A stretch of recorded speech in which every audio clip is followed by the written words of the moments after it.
What's up guys, my name is Will from Stedman.com, and today I want to talk to you about glass. Glass is a question that I get asked quite often. You guys have a lot of questions about glass, in specific, not window glass, lenses, camera lenses. What camera lens should I get for weddings? What camera lens should I get for commercial work? What camera lens should I get for taking pictures of my dog? I get asked that probably, I don't know, every other day maybe, quite often, and it's a common question, and I understand why. Lenses are really expensive and people want to make a smart investment. That's smart. I appreciate that. My first lens that I like to use is this lens.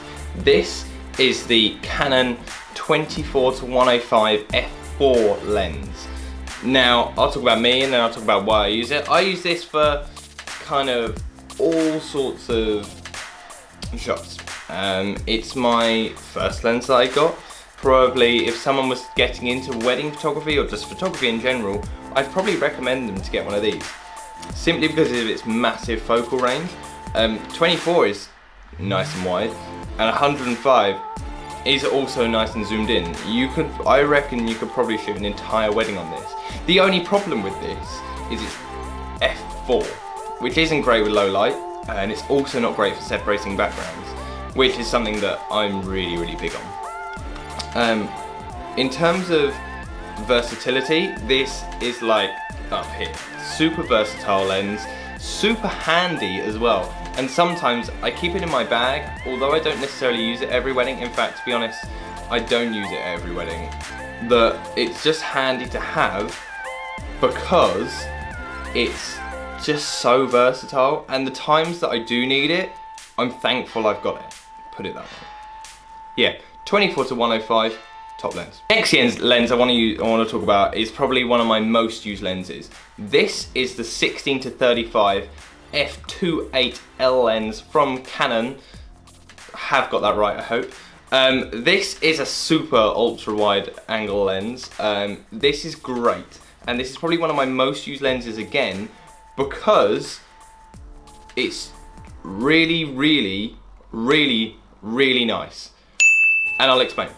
It's 2.8, so it's great at separating backgrounds, but it's also 16, which is super wide, so it's great for getting in like whole room shots, or if you want to get like an epic venue and then like the couple really in there somewhere, like pop them out of their venue kind of thing, and you want to get up nice and close. But mostly I use this for dance shots.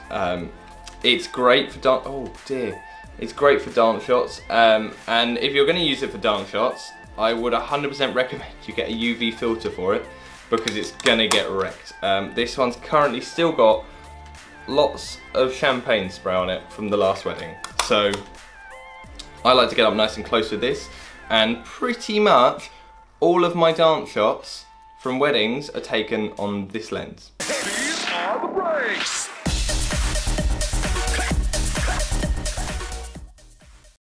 Top lens. The next lens I want to talk about is a bit of a workhorse lens. This is the 70-200 2.8 L lens from Canon again, and this is such a workhorse lens. Now I'm sure everyone kind of knows these lenses, and I remember when I was getting into photography and I kind of got my first DSLR, it was a Canon 500D, I was like, oh my god, I really want one of those white and, or is it grey? I don't know. Grey and black, like awesome lenses that make you look so professional. And there is a reason why pretty much every professional wedding, commercial, whatever photographer, sports photographer has one of these. It's because they're just a real workhorse lens. This is a sort of lens that just makes everything look pretty. It just makes everything look really super nice. It's great for popping out people from backgrounds, and like great for candids when you don't want to get too close. It's great for like commercial work when you want to zoom into like some nice cakes in a window and it looks really nice. Right. The only downside is it's heavy. It weighs an absolute ton. but it's kind of like one of those things you get a lot more for the downsides, if it makes sense. But yeah, this is a great workhorse lens. If you're thinking about, you know, kind of expanding on, I would start with the 24-105, and then I would think about getting a 70-200 and work with this. I shot my first 2 years worth of weddings with these two lenses. Just to give you an idea. So, top lens, I'd recommend it highly. The next lens is probably it's my most recent lens, and it's probably currently my favourite.